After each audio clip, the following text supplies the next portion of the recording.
Good afternoon, ladies and gentlemen. It's wonderful to see you again. My name is Dr. John Yaakov Guderson, and this is The Singing Psychiatrist. This is the 8th installment of The Singing Psychiatrist.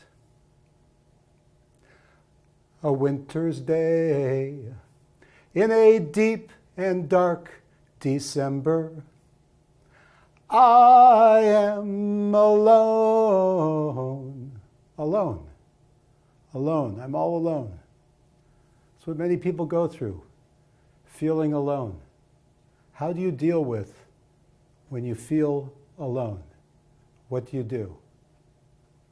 So in this week's chapter in the Bible, we have the magnificent story where Jacob reunites with his brother Esau. The stage is set. Esau does not like Jacob. Esau, 34 years earlier, wanted to kill Jacob. And now they're getting back together again as Jacob comes back into Israel once again. So, Jacob, the night before he's ready to see Esau again after 34 years, and he's terrified, he finds himself all alone, wrestling, looking at the angel of Esau. Alone. In psychiatry, we know the concept of being alone very, very well. In fact, as a psychiatrist, I deal with people who have severe depression all the time. They feel alone. They don't want to get up in the morning. They can't eat. They can't sleep. They lose interest in things. They can't muster up the energy to go out and do the things that they want to do. They feel all alone. Thank God we have good therapy and we have remarkable medications that can actually help people. And I've seen miracles before my eyes of people coming out of the depths of depression. And then there's other kinds of people who are not suffering from that type of depression.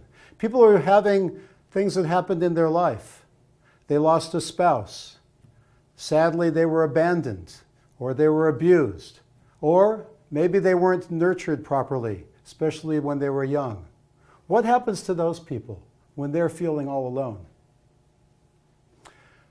In my experience, what I've learned is the way out of this. The way to alleviate the suffering of aloneness is by being in touch, getting in touch with your soul.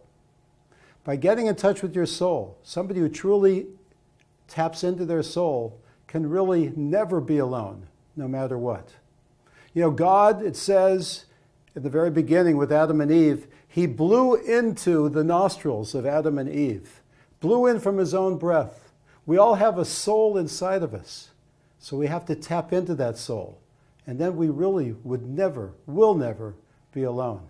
Jacob knew this. As he was standing there in the darkness of the night with the angel of Esau, who was getting ready to fight with him, to wrestle with him, Jacob knew that if he drew upon the energy from God, from his soul, that he could defeat. And that's what he did. In the loneliness of the night, he wrestled with the angel and emerged triumphant. And then he went even further. The next day he reached out to Esau, reached out to another human being.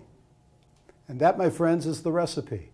First of all, to alleviate loneliness, to alleviate the alone feeling that we all experience at various times in our life. First of all, we have to tap into our soul, know our soul. Secondly, we have to wrestle with the dark forces, with the demons in our life. We can't run away from them, but we have to look them head on and deal with them. And if we go well, we'll emerge triumphant. And third, a life that's oriented toward reaching out. Reaching out to others is another way of tapping in, another way of breaking away from the feeling of being all alone. A winter's day in a deep and dark December, I am not alone. I'll open up my window to the streets below. Looking up, I'll taste a falling flake of snow. I'm not a rock, I'm not an island. I have my soul and my poetry deep inside me. I am reaching past my armor, no hiding in my room, no safe within my womb. I'll touch someone and someone touches me. I'm not a rock, I'm not an island. And that, my friends, is the 8th installment of The Singing Psychiatrist.